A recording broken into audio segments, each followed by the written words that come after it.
YouTube channel में आप सभी का स्वागत है। मैं हूं अनिल भारतीय और आपका ट्यूटर जो कि आपको लगातार इस यूट्यूब चैनल पे पढ़ाता रहता है। देखिए, आज मैं आपको फिर से लेकर के आया हूं 7 चैप्टर मैथमेटिक्स एनआईओएस बोर्ड के 10th क्लास के लिए। राइट, अभी तक हमने 6 चैप्टर पढ़ चुके हैं। कौन कौन से क्वेश्चन आते हैं, कैसे कैसे क्वेश्चन आते हैं, वो सारी चीज़ें मैं आपसे कवर कर चुका हूँ। ठीक है, अब जो मैं क्वेश्चन कवर करने वाला हूँ वो 7th चैप्टर के कवर करने वाला हूँ। 7th चैप्टर बहुत ज़्यादा इंपॉर्टेंट है क्योंकि ये है समांतर श्रेणी। यह है आपका अरिथमेटिक प्रोग्रेशन यानी कि समांतर श्रेणी। तो समांतर श्रेणी में कुछ क्वेश्चंस होते हैं, कुछ अटपटे क्वेश्चंस हैं जो कि लोगों को अक्सर समझ में नहीं आते, तो लोग क्या करते हैं, इसके क्वेश्चन छोड़ आते हैं एग्जाम में। लेकिन सबसे अच्छे मार्क्स जो आते हैं वो इसी से आते हैं। ठीक है, और ये आपका 10th में पीछा नहीं छोड़ेगा। अगर आप 12th में भी चाहते हैं मैथमेटिक्स लेना और आगे कुछ बीटेक या बीएससी विद मैथमेटिक्स या फिर आप कुछ और जो मैथमेटिक्स से रिलेटेड अगर आप बीसीए टाइप का कुछ करना चाहते हैं, तो आपको यहाँ पर मैथमेटिक्स बहुत इंपॉर्टेंट है। तो आपको एपी तो सीखनी पड़ेगी। ठीक है, क्योंकि बहुत सी चीज़ें जो होती है एपी से रिलेटेड ही होती है। तो यहाँ पर देखो भाई, आज हम बात करने वाले 7 चैप्टर जो कि मैंने आपको बताया समांतर श्रेणी। तो कुछ क्वेश्चन यहाँ पे कवर करूंगा मैं। वो क्वेश्चन आपको यहाँ पर क्या होंगे, कुछ इंपॉर्टेंट क्वेश्चन होंगे जो कि जिसमें से जिसके सहारे ही कोई ना कोई क्वेश्चन एग्जाम में पूछ लिया जाता है। राइट, अगर अभी तक आप इस नए चैनल पे आए हैं, अगर आप यहाँ पर नए हैं और इस चैनल पे भी नए हैं, तो फिर यार आपको ना जल्दी से इस यूट्यूब चैनल को सब्सक्राइब कर लेना बनता है, क्योंकि स्टूडेंट आपको बहुत ज़्यादा इंपॉर्टेंट है। राइट, एक एक चीज़ मैं बहुत बारीकी से आपको समझाता हूँ, सिखाता हूँ, जिससे कि आपके मार्क्स बहुत अच्छे से आए, जैसे कि मैं अपने समय में अप्लाई करता हूँ या करता था। ठीक है, सो चलिए हम शुरुआत करते हैं ज़्यादा बिना देर किए हुए। देखिए, क्या होता है कि जब हमारे सामने मैथमेटिक्स के क्वेश्चन होते हैं तो हम क्लियर नहीं कर पाते, उसे समझ नहीं पाते। क्यों यार, हम प्रैक्टिस नहीं करते, हम एक्सरसाइज की कहीं ना कहीं उसका रिवीजन नहीं करते। मैथमेटिक्स रिवीजन मांगती है। ठीक है, तो चलिए आइए हम देखते हैं बिना किसी देरी करे हुए क्वेश्चन को। पहला क्वेश्चन हम यहाँ पर देख लेते हैं। 3 या 4 नंबर जो लॉन्ग क्वेश्चन हैं उनको हम देख लेते हैं। ठीक है, सो ओके, सो ये जो है आपके लॉन्ग क्वेश्चन, ये 3 या 4 नंबर में आते हैं। ठीक है, सो आपके पास क्वेश्चन कह रहा है, देखिए यार पहले तो ना एपी समझिए, एपी होती क्या है। मैं एपी समझाना क्यों चाहता हूं। देखो, एपी का मतलब हुआ जैसे कि मान लो 1 2 3 4 dot dot dot dot dot 15 तक, ये एक एपी आती है। एपी का मतलब क्या होता है कि इनके बीच का डिफरेंस बराबर ही होना चाहिए। सब में देखो बराबर का डिफरेंस है, ये 15 तक भी जाएगा, 4 5 6 7 तो बराबर ही होगा। अब मान लो कुछ इस तरीके से हुई, ठीक है, कुछ इस तरीके से जाकर के 20 पे, तो ये भी कहीं ना कहीं यहां पर जो 2 है आंसर, इसमें से इसको घटाएंगे, इसमें से इसको घटाएंगे, तो ये कहीं ना कहीं आपका बराबर आना चाहिए। तो उसे हम एपी कहते हैं, यानी कि समांतर श्रेणी, यानी समान अंतर। इसको कहते हैं, इन चीजों को कहते हैं श्रेणी, और इसमें जो समान अंतर होता है उसे होता है समांतर। ठीक है, अच्छा, इसके बाद हम जैसे कि मान लो अब मैं करता हूं यहां पर 1 3 5 7 8 9 11, तो ये, अब आप मुझे बताओ क्या ये समांतर श्रेणी है। तो आप कहेंगे हाँ सर, ये तो 1 3 में 2 आ रहा है गैप, 3 5 में 2 आ रहा है गैप, 5 7 में 2 आ रहा है गैप। लेकिन एक और चीज आप देखो, 7 और 8 में कितने का गैप आ रहा है, 1 का। 8 और 9 में 1 का, 9 और 11 में 2 का। बाकी सब जगह तो 2 2 का आ रहा है, लेकिन 8 और 9 के बीच में ये 1 1 का अंतर आ रहा है। राइट, तो यहां पर ये समांतर श्रेणी नहीं है, यानी कि एपी, ये तो है एपी, ये भी है एपी, बट ये एपी नहीं है। ठीक है, तो यहां पर हम क्या करते हैं, ये आपका समझ में आ गया। देखिए, प्रथम पद होता है यहां पर एक प्रथम पद, प्रथम पद को हम ए से डिनोट करते हैं। फिर आता है सार्वंतर, क्या सार्वंतर, सार्वंतर को हम डी से डिनोट करते हैं। ठीक है, अंतिम पद की बात करें तो अंतिम पद को हम टी एन से डिनोट करते हैं। और पदों का योग, पदों का योग, इसे हम एस एन से डिनोट करते हैं। ठीक है, तो ये आपके कुछ फॉर्मूले होते हैं जो कि मैंने आपको समझाया। अब हम यहां से क्वेश्चन लेते हैं। ठीक है, हम यहां से क्वेश्चन ले लेते हैं। ये आपने आई थिंक नोट कर लिया होगा, नहीं नोट किया तो दोबारा से वीडियो को रिपीट कर लीजिएगा और आपको नोट हो जाएगा। ठीक है, इसके साथ साथ आप करने की कोशिश जरूर करेंगे। पहले आप समझिए कैसे करते हैं। क्वेश्चन कर रहा है एक एपी का प्रथम पद, क्या कह रहा है, एक एपी का प्रथम पद -3 है तथा 12वां पद 41 है। सार्वंतर ज्ञात कीजिए, क्या निकालना है, सार्वंतर ज्ञात कीजिए। ठीक है, ये है आपके पास क्वेश्चन। तो एक एपी का प्रथम पद -3 है तथा 12वां पद 41 है, सार्वंतर ज्ञात करना है। तो यार देखो, इसमें निकालने के लिए आपको क्या करना है, आप जानते हो कि प्रथम पद क्या होता है, ए। तो यहां पर सॉल्यूशन लिखो, एपी का प्रथम पद यानी कि प्रथम पद ए बराबर -3, 12वां पद, ठीक है, 12वां पद, प्रथम पद इतना है, सार्वंतर निकालना। तो यहां लिख लो सार्वंतर, सार्वंतर यानी कि डी, ये निकालना है। और 12वां पद, 12वां पद कितना दिया है, 41, ठीक है। तो अब देखो, अगर हमें 12वां पद अकॉर्डिंग टू क्वेश्चन, अगर हमें 12वां पद निकालना है तो हमारे पास फॉर्मूला होता है एक, टी एन बराबर a plus n minus 1 into d, ये होता है फॉर्मूला, ठीक है। अगर 12वें पद की बात करूं तो यहाँ 12 लगा दो, एन की जगह पे 12 कर दो। 11वें पद की बात करूं तो एन की जगह 11 लगा दो। 7वें पद की बात करूं तो एन की जगह 7 लगा दो, ठीक है। अब 12वें पद की बात हो रही है, तो T12 बराबर ए की जगह पे कितना है, -3 प्लस एन की जगह पे कितना है, कितना 12 -1, और डी की जगह पे कुछ नहीं, डी तो हमें फाइंड ही करना है। अच्छा, अब कह रहा है 12वां पद 41 है, तो ये 12वां पद, ये चीज कितनी है, 41 बराबर -3 प्लस 12 में से 1 गया 11 और डी, ठीक है, इतना हो गया। अब ये 41 ऐसे ही, ये माइनस का है, इधर आकर के प्लस का हो जाएगा, आप सभी को पता है। बाकी 11 डी ऐसे ही, ये 44 बराबर में 11 डी। अगली लाइन में अगर हम देखें तो 11 डी बराबर 44, डी ऐसी रहेगा, 44 ऐसी रहेगा, बटे में ये 11 चला जाएगा, 11 चौक 44। तो डी का जो आंसर आया वो आया 4, यानी कि सार्वंतर जो आपका निकल के आया वो 4 निकल करके आया। क्लियर है? तो यहां पे आपको समझ में आया होगा। क्वेश्चन कह रहा था कि एक एपी का, एक समांतर श्रेणी का प्रथम पद -3 है तथा 12वां पद 41 है। तो प्रथम पद याद रखो, ए से डिनोट करते हैं, उसको डायरेक्टली लिख दिया। निकालना क्या, सार्वंतर, सार्वंतर हमेशा डी से डिनोट करते हैं, उसे देख लो। निकालना है सार्वंतर तो डी बराबर क्वेश्चन मार्क लगा दो। ये लिखना बहुत जरूरी है, अगर इस तरीके से आप लिखते हो ना तो इसमें मार्क्स थोड़ा अच्छे मिल जाते हैं। क्यों मिल जाते हैं? क्योंकि सामने वाले को दिख रहा है यार कितने अच्छे से इसने सॉल्यूशन किया है। आपको क्या देख के अच्छा नहीं लग रहा? बहुत अच्छा लग रहा होगा, राइट। ये चीज अब इस कह रहा है 12वां पद, तो यार देखो पद का मतलब 12वां पद यानी कि एन, एन कितना है, 12वां है, ठीक है। सो यहां पर क्या किया हमने, 12वां पद 41। अब देखो हमारे पास ये फॉर्मूला होता है, ठीक है, ये फॉर्मूला आप एक साइड में लिख लो नोट करके। ये फॉर्मूला होता है टी एन बराबर, ये होता है पद निकालने का। कौन सा पद? एन वा पद निकालने का फॉर्मूला होता है ये, ठीक है। तो यहां पर एनवा पद निकालने के लिए आप क्या करें, 12वां पद 41। जब भाई मैं 12वां पद 41 दिया हुआ है तो क्यों ना हम इस फॉर्मूले में अप्लाई कर दें। ए भी हमारे पास दिया हुआ है, 12वां पद एन भी हमारे पास दिया हुआ है, ठीक है, और ये 12वां पद भी दिया हुआ है हमें, तो एनवा पद भी दिया हुआ है। तो क्या करना, डी निकालना। तो सिंपल क्या किया हमने, 12वां पद का ये निकाल दिया, ऐसे लिख दिया हमने। यहाँ पर 12 T12 की वैल्यू है, मतलब 12वें पद की वैल्यू दी हुई है, -3 ऐसी, 12 में से 1 गया 11, डी बच गया 41। ये माइनस का 3 है इस साइड, अगर बराबर के इस साइड आएगा, दूसरी साइड आएगा तो प्लस का हो जाएगा, 11 डी ऐसे ही बचा, 41 और 3 44 हो गए, और ये 11 डी, ठीक है, 11 डी बराबर 44। अब क्या हुआ, 44 ऐसे रह गया, 11 को हमने बटे में लिख दिया, तो 11 चौक 44, यानी कि डी की वैल्यू जो निकल के आई वो निकल के आई 4, ठीक है। तो इतना आसान क्वेश्चन था, मेरे ख्याल से आपको समझ में आ गया होगा, ठीक है। So now we will take next question. नया क्वेश्चन हम ले लेते हैं। कह रहा है, क्वेश्चन थोड़ा सा टफ लेने की कोशिश करते हैं जो आपको, देखो इसमें एक और क्वेश्चन है, एक एपी का सार्वंतर 5 है तथा 10वां पद 43 है, इसका प्रथम पद ज्ञात कीजिए। यानी कि एक एपी का सार्वंतर, कोई समांतर श्रेणी है एपी है, उसके सार्वंतर यानी कि डी बराबर दिया है 5, ठीक है, दूसरा है डी बराबर 5 है, और 10वां पद 10वां पद कितना दिया है, 43। तो यार सीधी सी बात, 10वां यानी कि एन बराबर 10। निकालना क्या है, ए निकालना है, यानी कि प्रथम पद निकालना है, ठीक है, प्रथम पद।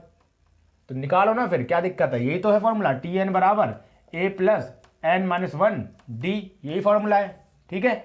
अब क्या करना है, टी एन की जगह पे देखो कौन सा पद है, ये 10वां पद है, तो टी 10, ए निकालना है, प्लस एन की जगह पे 10 माइनस 1 ऐसी, डी की जगह कितना दिया है, 5 दिया है, ठीक है। टी 10 की वैल्यू कितनी बताई इसने, 10वें पद की 43, तो 43, ए ऐसे ही 10 में से 1 गया 9, ये 5 9, ये क्या है डी है, ये मैंने 5 लिख दिया सॉरी, हाँ 5 है ये, ठीक है ये 5 है तो 9 ये और 5 ये 43 है, 43 है, ये ए रह गया 9 पंजे 45।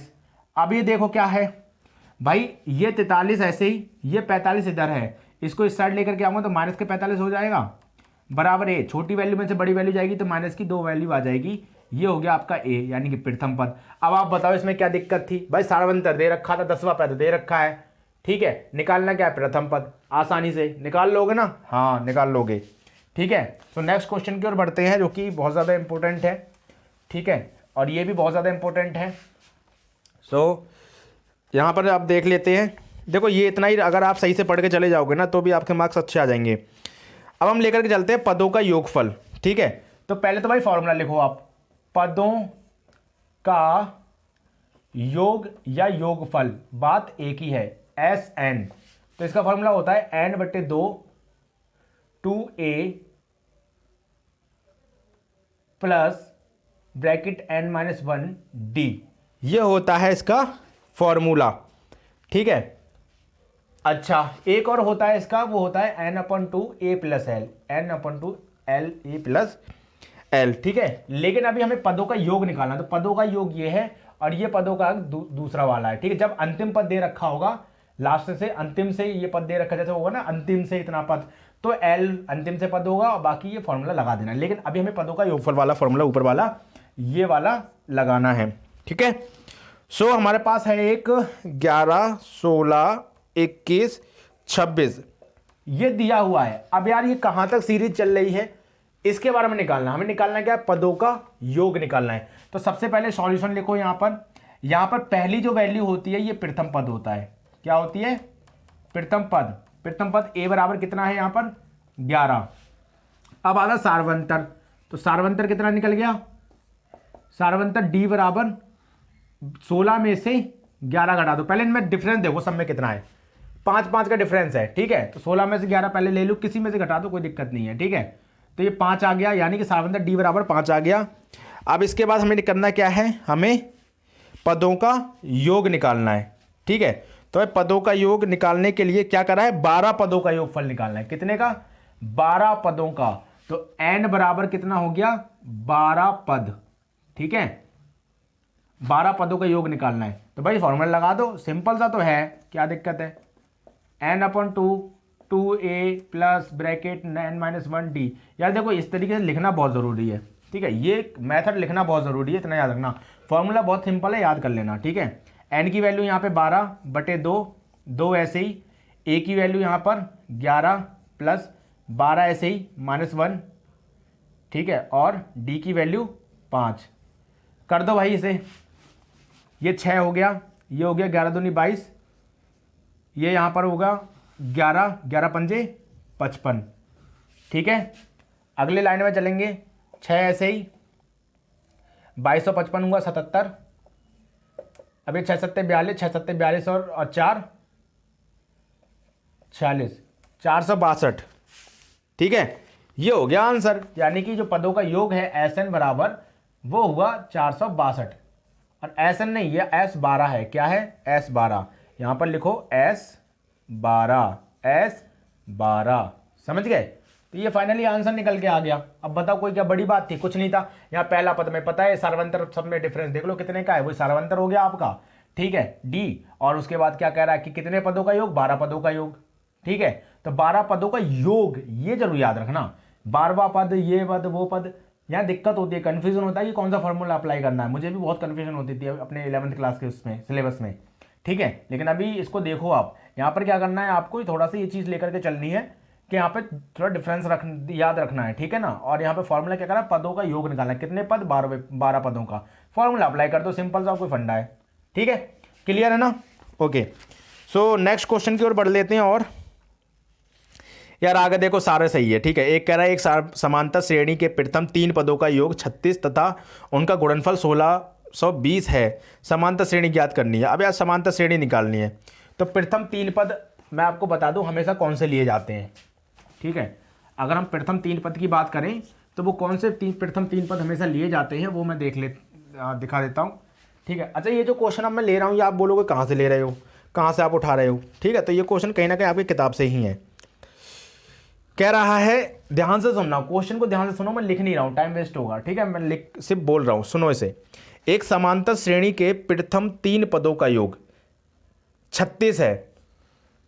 क्वेश्चन, प्रथम तीन पदों का योग कितना है? 36 है। और उनका गुणनफल कितना है? गुणनफल 1620 है। ठीक है, गुणनफल 1620 है। तो अब समांतर श्रेणी निकालनी है, यानी कि एपी फाइंड करनी है। ठीक है, एपी फाइंड करनी है। तो अब यार देखो, यार कुछ नहीं करना, आप यहां पे लिखो माना तीन पद a माइनस डी, ए और a प्लस डी हैं। ये प्रथम पद, तीन क्रमागत प्रथम पद यही आते हैं हमेशा। ठीक है, याद रखना, तीन क्रमागत प्रथम पद यही आते हैं। तो पहले तो योग निकालो इनका। तो a माइनस डी और ए टी क्यू, यहाँ लिखो A T Q according to question. a minus D plus A plus D कितना है? 36 है। निकाल दो भाई, d से d कैंसिल, ये हो गया आपका 3a बराबर 36, 3 12 जा 36, यानी कि a बराबर कितना निकल आया? 12 निकल आया। ठीक है, अब कह रहा है, अब इसको ना एक काम करो, कोई दिक्कत नहीं है, चलो ऐसे रहने दो। ठीक है, अब कह रहा है कि गुणनफल कितना है? अब ये कह रहा है कि इसका गुणनफल निकालो। ठीक है, तो गुणनफल 1620 है, तो यार निकाल दो गुणनफल। अगर गुणनफल निकालने के लिए अगर ये बोल रहा है हमसे, निकाल दो। तो a minus D, A T Q 1 और ए टी क्यू 2 डाल दो, जिससे कि समझ में आ रहा है सामने वाले को। ठीक है, a minus D into A minus D, A plus D, इसका कितना है? 1620। ठीक है भाई, देखो a तो ऐसे ही रहेगा आपका। ठीक है, और ये वाला फॉर्मूला कहीं नजर आ रहा है आपको? a माइनस बी और a प्लस बी वाला फॉर्मूला बन रहा है, यानी कि a square minus B square वाला फॉर्मूला ये बन गया। ठीक है, अच्छा अब क्या करना है? a minus B, sorry, A square minus B square, यानी कि डी स्क्वायर है, बी स्क्वायर नहीं है भैया, ये डी स्क्वायर है, क्योंकि बी की जगह पे डी है। ये हो गया। ठीक है, तो एक काम करते हैं यार, सिंपल सा, क्या करते हैं, वैल्यू लगाना स्टार्ट कर देते हैं। ठीक है, यहाँ वैल्यू लगाना स्टार्ट करो। a की वैल्यू कितनी है? 12 है, 12, और ये 12 का स्क्वायर माइनस डी का स्क्वायर बराबर 1620। ठीक है, तो 12 स्क्वायर माइनस के डी स्क्वायर ऐसे ही रहने दो, 1620, और ये जो 12 है ये डिवाइड में चला जाएगा यहाँ पे। ठीक है, तो अब इसे काटो, 12 एकम 12, ठीक है, 12 एकम 12, यहाँ बचे 4, 42, 12 चौबीस, 12 36, 12 36, ठीक है, 6 बचा, 12 पंजे 60, 135 ये निकल के यहाँ पर आ गया। ठीक है, अच्छा ये 12 की 12 से मल्टीप्लाई करेंगे, यानी स्क्वायर, 12 का स्क्वायर का मतलब 12 को 2 बार मल्टीप्लाई आपस में करना है। तो 12 का 12 से करेंगे तो 144 माइनस के डी स्क्वायर बराबर में 135। अब देखो 144 ऐसे ही, 135 है, इसको इस साइड ले आओ, माइनस में पहुंच गया, और ये माइनस का डी स्क्वायर है, इसको इस साइड ले जाओ, यानी प्लस का हो गया। 14 में से 5 गए, जब 144 में से 35 जाएंगे, ठीक है, तो हमारे पास बचेगा 9, ठीक, और डी स्क्वायर ऐसे ही। तो अब क्या होगा, अब 9 का हम क्या 3 का स्क्वायर लिख सकते हैं, और डी स्क्वायर, यानी डी की वैल्यू क्या बनी, प्लस माइनस में 3, डी की वैल्यू क्या बनी, प्लस माइनस की 3। तो संख्या क्या आ गई भाई, संख्या आपके पास a बराबर वैल्यू कितनी निकली 12, डी बराबर कितनी निकली ये। अब इस वाली वैल्यू में पुट कर दो, तो a minus D A plus D dot dot dot dot कर दो।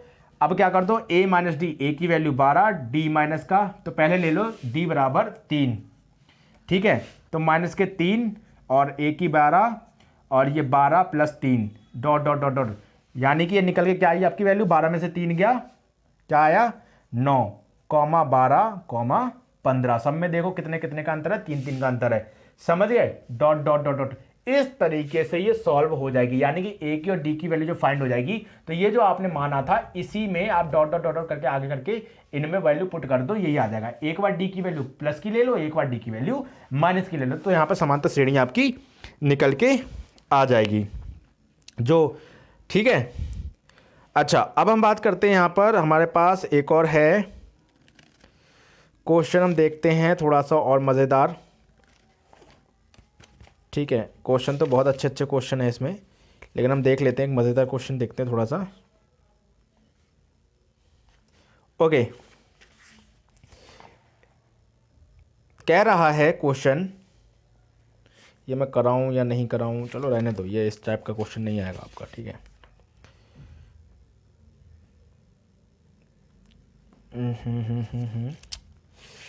ठीक है, कोई दिक्कत नहीं है।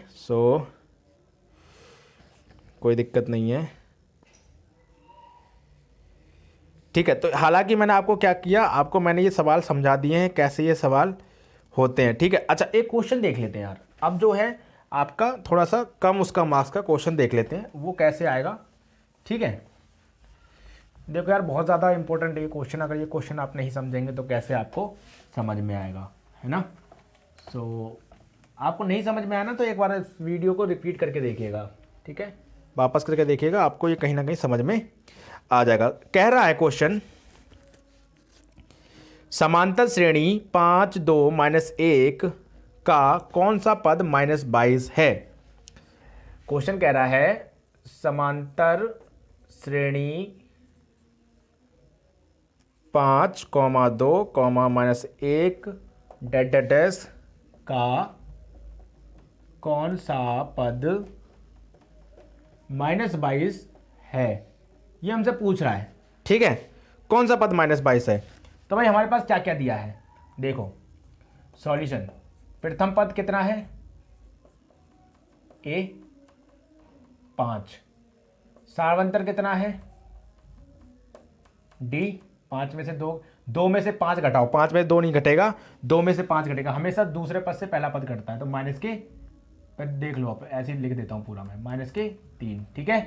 करेक्ट, कौन सा पद -22 है, यानी कौन सा पद, tn निकालना है, क्या निकालना है, tn निकालना है। तो फॉर्मूला यार देखो आपको पता है, सीधी सी बात है, tn निकालना है, ठीक है, tn निकालना है, और पद कौन सा है वो, ठीक है, tn जो है वो आपका वहां पे tn निकालना है, यानी कि पद निकालना है, ये आपका tn है -22, यानी पद निकालना है, यानी कि n फाइंड करना है, ठीक है।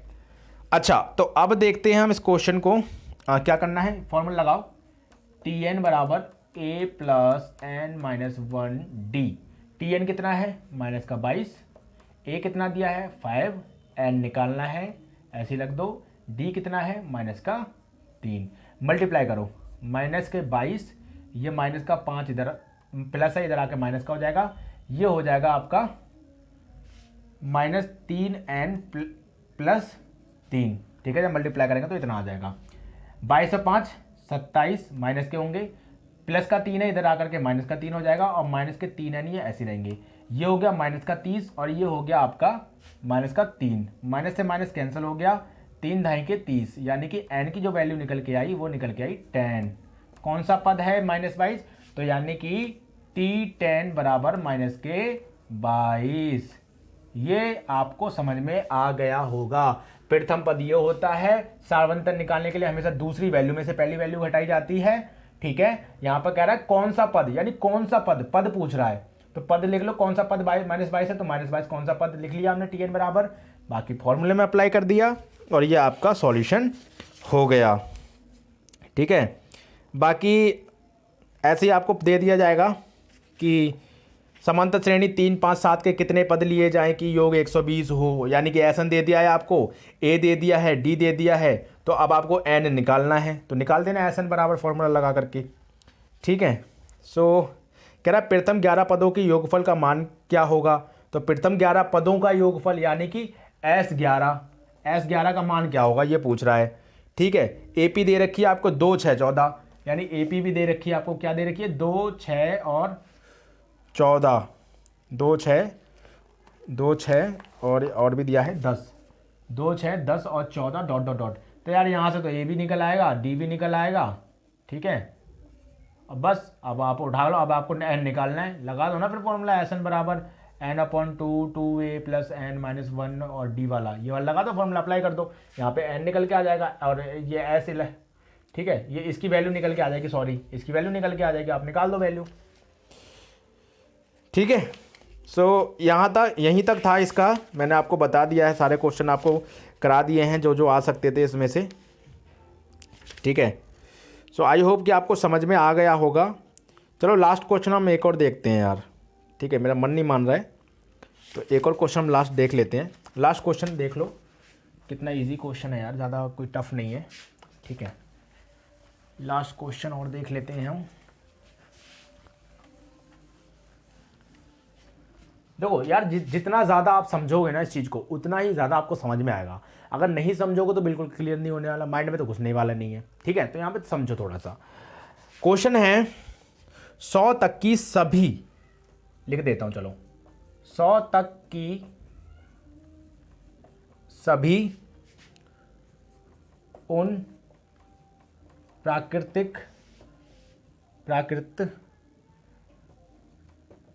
संख्याओं का योगफल ज्ञात कीजिए।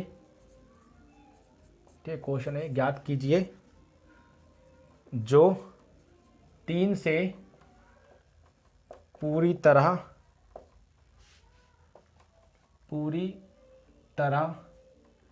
विभाजित होती हो। निकालो भाई। क्वेश्चन कह रहा है 100 तक की सभी उन प्राकृतिक संख्याओं का योगफल ज्ञात कीजिए जो 3 से पूरी तरह विभाजित होती है। तो यार 300 से, अब देख लो ना 3 से विभाजित होने वाली संख्या कौन कौन सी हैं, तो लिखो यहाँ सॉल्यूशन। 3 से सबसे पहले तो 3 ही होती है, फिर 6 होती है, फिर 9 होती है, डॉट डॉट डॉट लगाओ, और लास्ट में कौन सी 3 से डिवाइड होती है, 100 की, 1 से लेकर 100 की गिनती में, 1 से लेकर 100 की गिनती में लास्ट में कौन सी होती है 99। ठीक है, तो ये आपका क्या कह रहा है, पूरी तरह विभाजित हो प्राकृतिक संख्याओं का योगफल निकालना है, संख्याओं का योगफल, ठीक है, संख्याओं का योगफल यानी कि पदों का योगफल। ठीक है, तो सिंपल कुछ नहीं करना, यहां पर देखो यार, ए जो है आपके पास वो 3 है, डी यानी कि सर्वंतर आपके पास 6 में से 3 जाएगा तो बचेगा 3। यहां पर ये अंतिम पद है, मैंने कहा था ना अंतिम पद आएगा आपका, अंत से पद, तो वो क्या है एल बराबर 99। फॉर्मूला है आपका एस एन बराबर n/2 ए प्लस एल। ठीक है, एक ये फॉर्मूला है आपके पास, और दूसरा फॉर्मूला है आपके पास टी एन बराबर a plus n minus 1 D. ठीक है, तो अब क्या करना है, अब भाई सिंपल सा कुछ मत करो, टी एन आपके पास पता है कितना है 90, इसको एल भी लिख सकते हैं, टी एन भी लिख सकते हैं, कितना है 99, ए कितना है 3, प्लस एन निकालना है, डी कितना है 3, 99 माइनस 3 बराबर 3n माइनस 3, तो 99 माइनस 3 का मतलब 96, ये माइनस 3 इधर आकर के प्लस का हो जाएगा, 3n यानी कि 99 बराबर 3n यानी कि 3 3 9, 3 3 9 यानी n बराबर 33 निकला। अब n बराबर जब 33 निकल आया तो यार फॉर्मूला लगा दो इसमें, तो s 33 बराबर n कितना है 33/2, a कितना है 3 प्लस l कितना है 99, निकाल दो। ये 3 और 99 कितना हुआ 102, 33/2, ये काटो 2 पंजा 2, 2 एकम 2, अब 33 इंटू 51 आया, इसकी मल्टीप्लाई कर दो, आंसर आ जाएगा S33 का। बड़ा सिंपल है, सिंपल सा है, 100 तक की सभी उन प्राकृतिक संख्याओं का योगफल निकालना है, यानी संख्याओं का योगफल निकालना है। ठीक है, तो संख्याओं का योगफल निकालो जो 3 से पूरी तरह विभाजित हो। क्वेश्चन को यार बड़े ध्यान से पढ़ना, कभी कभी क्या जो 3 से पूरी तरह विभाजित ना हो, जो 3 से विभाजित ना हो, ऐसे भी पूछ सकता है। आपने देखा 3 से विभाजित हो, 3 से, अच्छा सर ने बताया था 3 से विभाजित हो, तो आप वही उठाकर लगा दोगे। तो थोड़ा ध्यान से जरूर सुनना, क्वेश्चन को देखना, पढ़ना, क्वेश्चन को कम से कम 3 बार या जरूर पढ़ना, एक एक चीज क्लियर हो जाती है क्वेश्चन के अंदर। तो कह रहा है 100 तक की सभी उन प्राकृतिक संख्याओं का योगफल, 100 तक की मतलब कुल मिलाकर देख लो प्राकृतिक संख्याओं का योगफल, यानी कि संख्याओं का योगफल निकालना है आपको, दूसरा कोई काम नहीं करना। ठीक है, जो 3 से पूरी तरह विभाजित होती हूं, 3 से पूरी तरह विभाजित यानी 3 से डिवाइड होती हूं,